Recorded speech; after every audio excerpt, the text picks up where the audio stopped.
بسم اللہ الرحمن الرحیم۔ نبی کریم صلی اللہ علیہ وسلم کی خدمت میں عمر بن خطاب رضی اللہ تعالیٰ عنہ غزوہ خندق کے دن حاضر ہوئے اور کہا کہ یا رسول اللہ، قسم اللہ کی سورج ڈوبنے کو ہی تھا کہ میں اب عصر کی نماز پڑھ سکا ہوں۔ آپ جب حاضر خدمت ہوئے تو روزہ افطار کرنے کا وقت آ چکا تھا۔ نبی کریم صلی اللہ علیہ وسلم نے فرمایا کہ قسم اللہ کی، میں نے بھی تو نماز عصر نہیں پڑھی ہے۔ پھر آپ صلی اللہ علیہ وسلم بطحان کی طرف گئے۔ میں آپ صلی اللہ علیہ وسلم کے ساتھ ہی تھا۔ آپ صلی اللہ علیہ وسلم نے وضو کیا، پھر عصر کی نماز پڑھی۔ سورج ڈوب چکا تھا، پھر اس کے بعد مغرب کی نماز پڑھی۔ صحیح بخاری حدیث نمبر 641۔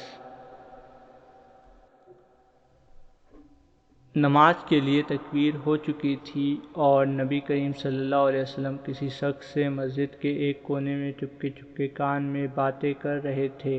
پھر آپ صلی اللہ علیہ وسلم نماز کے لیے جب تشریف لائے تو لوگ سو گئے تھے۔ صحیح بخاری حدیث نمبر 642۔ میں نے ثابت بنانی سے ایک شخص کے متعلق مسئلہ پوچھا جو نماز کے لیے تکبیر ہونے کے بعد بات چیت کرتا رہے۔ اس پر انہوں نے انس بن مالک رضی اللہ تعالیٰ عنہ سے بیان کیا کہ انہوں نے فرمایا کہ تکبیر ہو چکی تھی۔ اتنے میں ایک شخص نبی کریم صلی اللہ علیہ وسلم سے راستے میں ملا اور آپ صلی اللہ علیہ وسلم کو نماز کے لیے تکبیر کہی جانے کے بعد بھی روکے رکھا۔ صحیح بخاری حدیث نمبر 643۔ رسول اللہ صلی اللہ علیہ وسلم نے فرمایا، اس ذات کی قسم جس کے ہاتھ میں میری جان ہے، میں نے ارادہ کر لیا تھا کہ لکڑیوں کی جمع کرنے کا حکم دوں، پھر نماز کے لیے کہوں، اس کے لیے اذان دی جائے، پھر کسی شخص سے کہوں کہ وہ امامت کرے اور میں ان لوگوں کی طرف جاؤں جو نماز جماعت کے ساتھ میں حاضر نہیں ہوتے، پھر ان کے گھروں سمیت جلا دوں۔ اس ذات کی قسم جس کے ہاتھ میں میری جان ہے، اگر یہ جماعت میں نہ شریک ہونے والے لوگ اتنی بات جان لے کہ انہیں مسجد میں ایک اچھے قسم کی گوشت والی ہڈی مل جائے گی یا 2 عمدہ خر ہی مل جائیں گے، تو یہ عشاء کی جماعت کے لیے مسجد میں ضرور حاضر ہو جائیں گے۔ صحیح بخاری حدیث نمبر 644۔ رسول اللہ صلی اللہ علیہ وسلم نے فرمایا کہ جماعت کے ساتھ نماز اکیلے نماز پڑھنے سے 27 درجہ زیادہ فضیلت رکھتی ہے۔ صحیح بخاری حدیث نمبر 645۔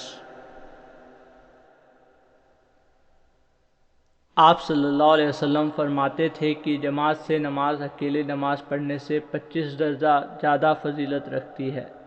صحیح بخاری حدیث نمبر 646۔ نبی کریم صلی اللہ علیہ وسلم نے فرمایا کہ آدمی کی جماعت کے ساتھ نماز گھر میں یا بازار میں پڑھنے سے 25 درجہ بہتر ہے۔ وجہ یہ ہے کہ جب ایک شخص وضو کرتا ہے اور اس کے تمام آداب کو ملحوظ رکھ کر اچھی طرح وضو کرتا ہے، پھر مسجد کا راستہ پکڑتا ہے اور سوائے نماز کے اور کوئی دوسرا ارادہ اس کا نہیں ہوتا، تو ہر قدم پر اس کا 1 درجہ بڑھتا ہے اور 1 گناہ معاف کر دیا جاتا ہے، اور جب نماز سے فارغ ہو جاتا ہے تو فرشتے اس وقت تک اس کے لیے برابر دعائیں کرتے رہتے ہیں جب تک وہ اپنے مصلی پر بیٹھا رہے۔ کہتے ہیں، اللہ اس پر اپنی رحمتیں نازل فرما، اے اللہ اس پر رحم کر، اور جب تک تم نماز کا انتظار کرتے رہو مانو تم نماز ہی میں مشغول ہو۔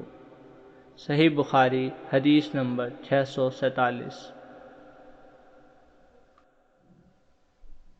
آپ صلی اللہ علیہ وسلم نے فرمایا کہ جماعت سے نماز اکیلے پڑھنے سے 25 درجہ زیادہ بہتر ہے، اور رات دن کے فرشتے فجر کی نماز میں جمع ہوتے ہیں۔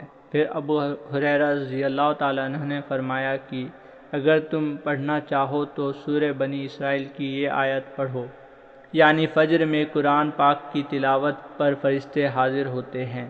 صحیح بخاری حدیث نمبر 648۔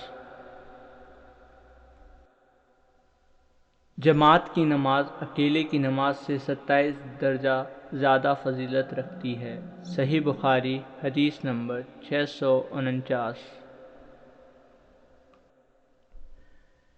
ایک مرتبہ ابو درداء آئے، بڑے ہی خفا ہو رہے تھے۔ میں نے پوچھا کہ کیا بات ہوئی جس نے آپ کو غضبناک بنا دیا؟ فرمایا، اللہ کی قسم، محمد صلی اللہ علیہ وسلم کی شریعت کی کوئی بات اب میں نہیں پاتا سوائے اس کے کہ جماعت کے ساتھ یہ لوگ نماز پڑھ لیتے ہیں۔ صحیح بخاری حدیث نمبر 650۔